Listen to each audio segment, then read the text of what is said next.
Today guys, we're going, this is a little different. I'm doing it with my real cards.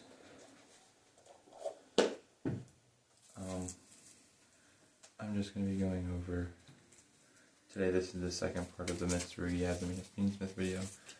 This part is just going to be about the Fiendsmith and the Azamina part of the deck, so we won't be doing no Misturugi stuff. I'm just going to go over lines and stuff that you would do with just basically only these cards. For every starting hand, we'll just do this, and I'll show you the end board and explain why I'm playing the smaller engine and why I prefer the Azamina over playing a bigger Fiendsmith package. Okay. So first, let me explain this part. So let's get all these over here. So if you have your Diabell Star, this is without the one card combo, that Diabell Star. I do have that. If you want to see it, I have a video posted.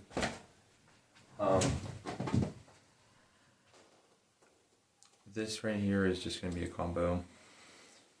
One of the more basic line ones. This is just basically Witch plus a normal summon. So you'll special Witch, discarding anything. Witch will go through your deck, and you'll get Deception. Activate Deception. Deception and get rid of one of the monsters. Actually here, we'll explain right now why I actually like this so much. So, for example, let's say we didn't get this yet. So we go for the effect on Witch. They imperm us here. Next, well, I will take a Misturugi card, for example, here. Now I go normal him. And I go to use his effect to start Misturugi combo. And my opponent ashes me. I am now able to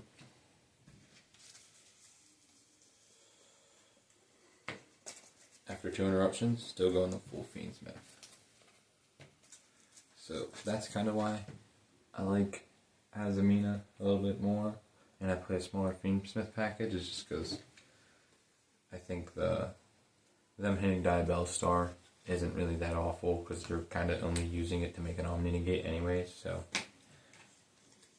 But here, let me actually get into a combo now.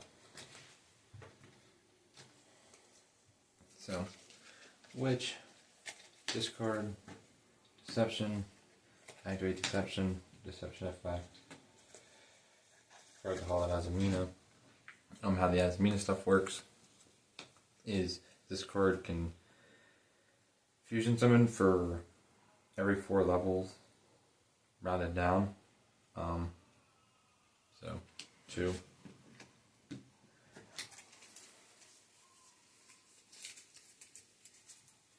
Go into Coletto.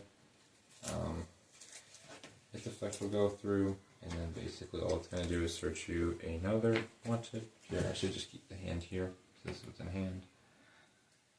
Then you'll link those 2 into closed. You're going to then use the effect of the spell to return it to your hand by returning the extra deck monster.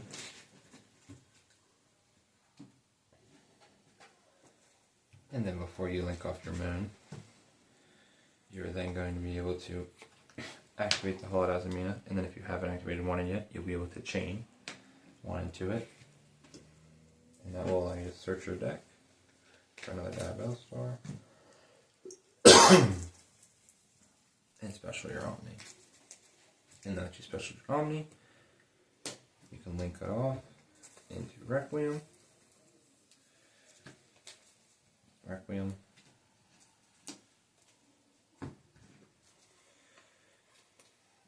into Lacrima, Lacrima effect, send engraver.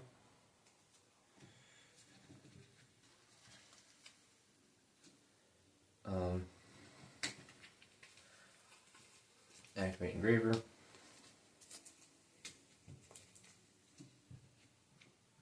You guys know this is very, very streamlined sequence.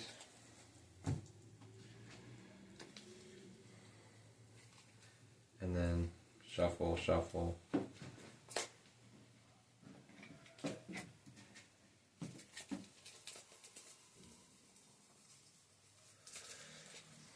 Desiree. Then also banish that, take your deception, put it back to the bottom of the deck. Draw one. Then you haven't normal summoned yet, so next you link those two into Argamande. You have a normal that Ash Blossom to go to a link 4, Bayo effect, discard.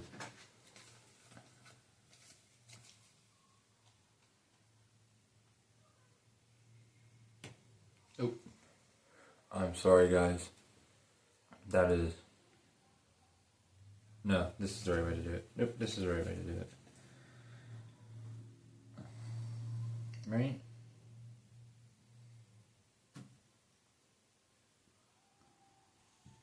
Yeah, no, this is the right way to do it. Okay. And then he just comes back. Well, I guess this is mashed right now. Because you had to discard a card. Attach those two. And then end phase, the Bayo comes back. So basically, with a normal, you're going to get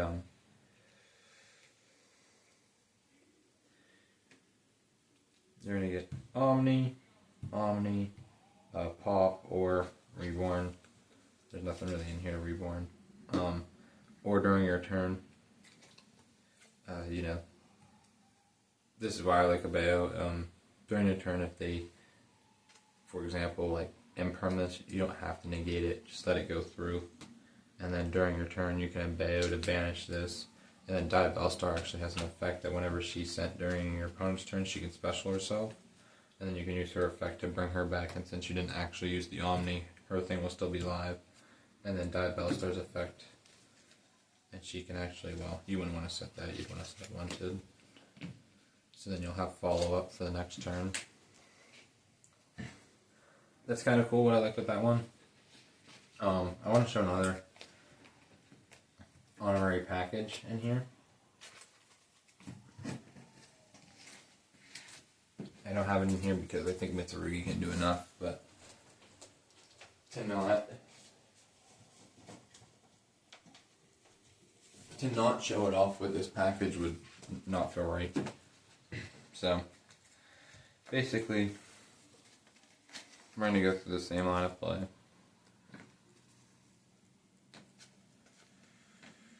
And then I'll get a draw off the top.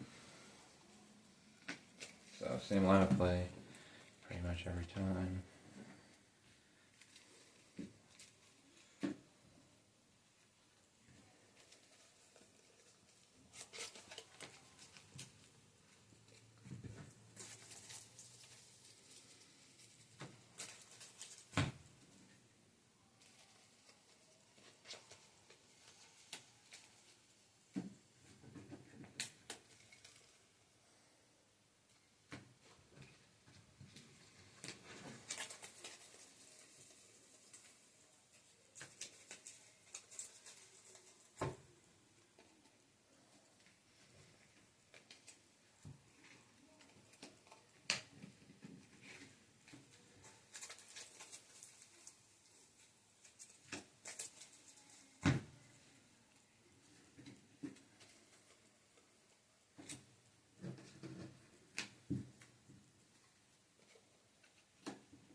Oh, sorry, I don't have these ones. Yama, then since I have these in different sleeves so that we can show it's a different engine. Yama will go grab Shivara, and then when you actually go and grab Shivara here, you're then going to need to normal, and this is where your first normal will come in. You're in normal. It doesn't matter what the normal is. That's why I love this engine. That's kind of why I've enjoyed it so much, is because it's just kind of like your normal can be a hand trap, so you can play more non-engine. So if you see the non-engine with Witch, it's not terrible at all. Solar Rage, and back to Shivara. Shivara pops Solar Rage, and then both their effects. He banishes to revive one.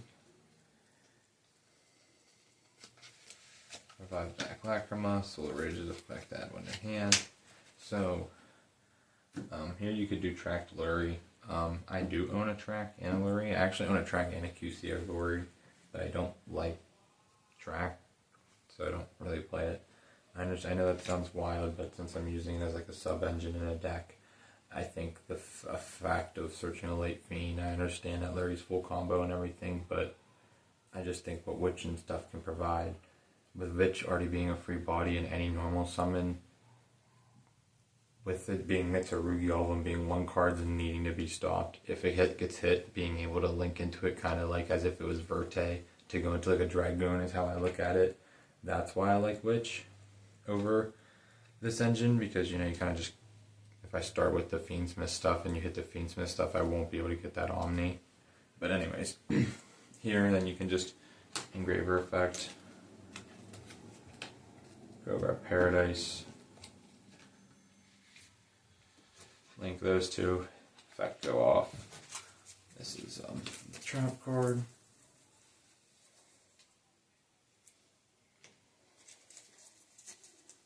Sequence.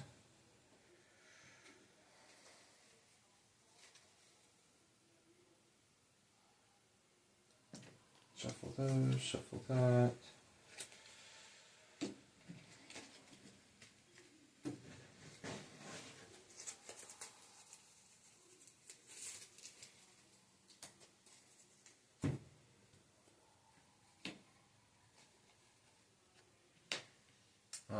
So what this combo did basically is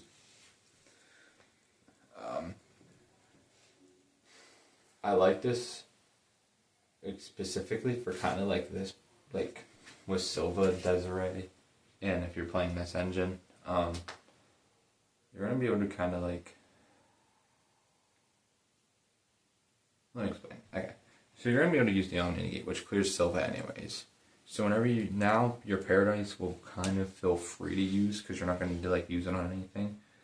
So you can, here what at least what I like to do, is you can use your Desiree's Omni, and then kind of let your opponent play and like let them feel like they're safe.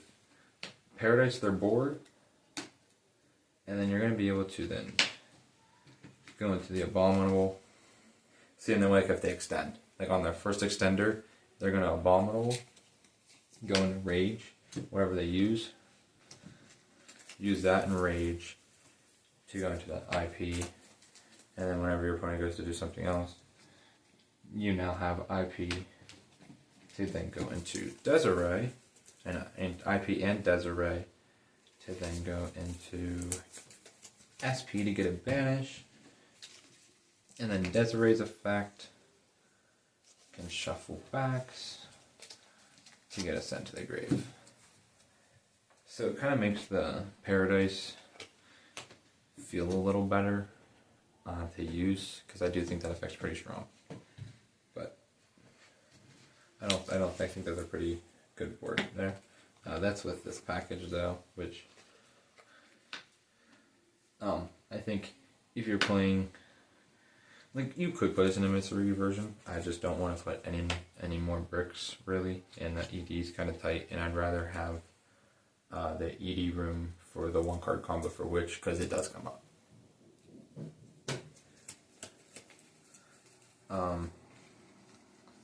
But yeah, the Fiendsmith engine,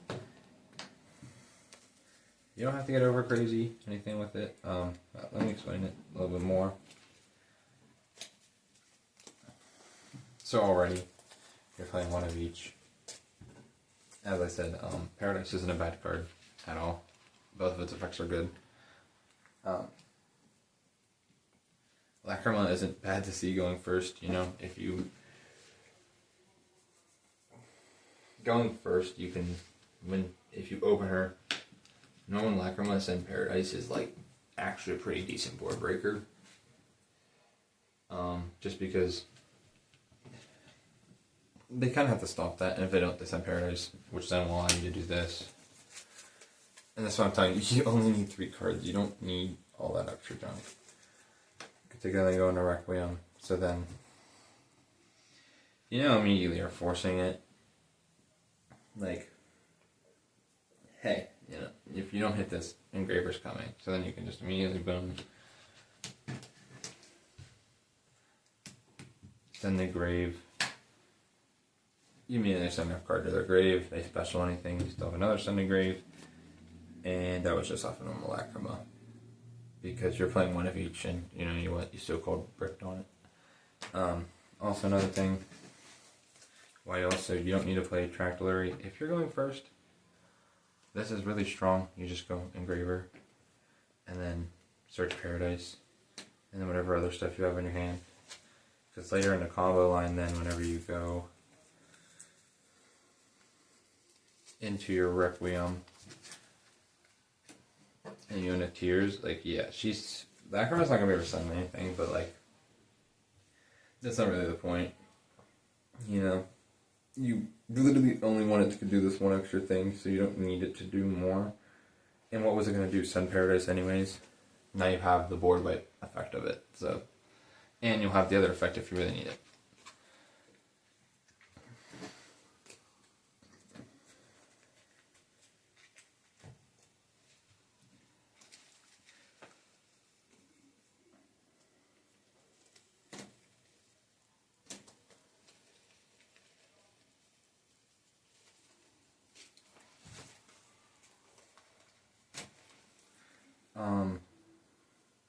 But yeah, I just wanted to go over the other part of this. This is the engine part, so it's not going to be nearly as insane.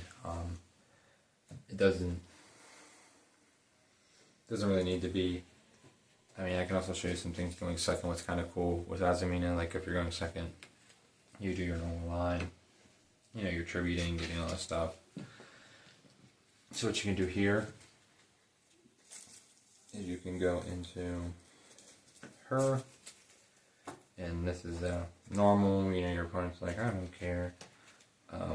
Then you can, since this is a fusion, you'll be able to immediately push into a board with SP here. And what's actually really cool about this, like this interaction exactly, is if they let it go this far, I feel like it's been too far already, because you're going to be able to activate SP to target something on their field. Obviously, they're not going to want it to go, so they're going to activate something, and then which SP is going to cause its banish.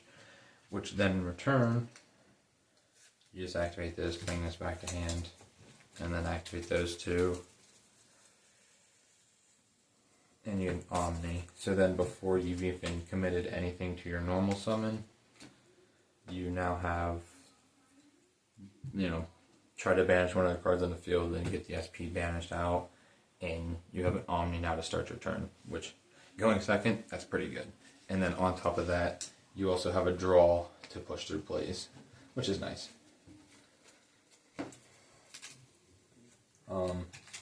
There is other lines. I don't have it. I guess I can just pull them from the other deck real quick to show it off.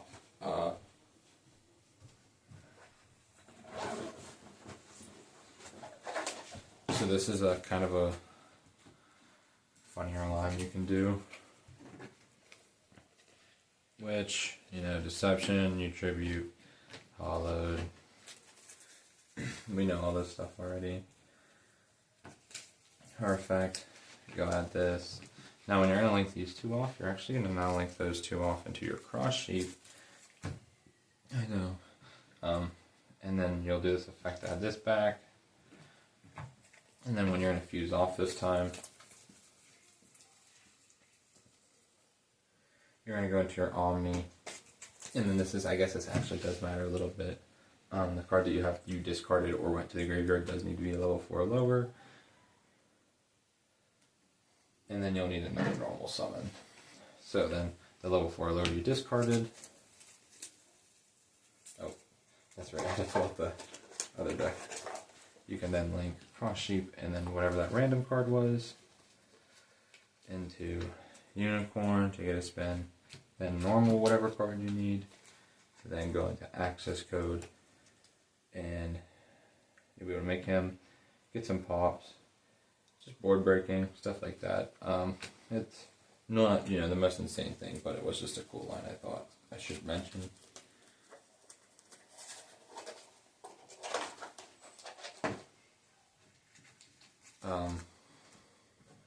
I've already posted the deck profile on my shorts. I think I might even have some posted with videos you can look. But I just really wanted to go over the Azamina and Fiendsmith part of the deck, as really it is the goated part of the deck. It's kind of can be going second. I don't really play very much non-engine, and imperms might even be turning into drools here soon. I'm not 100% certain. Here, I'll show you what I'm on for non-engine at the moment.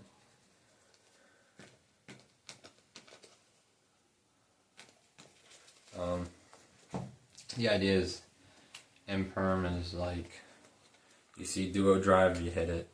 You don't, you kind of keep it as a board breaker.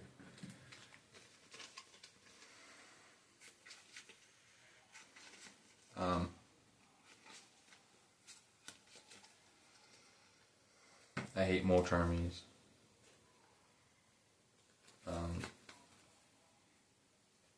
I hate mulch armies. I love mulch armies. I hate mulch armies. I hate mulch armies. Please don't use another draw phase. Mom, you're making another title sequence.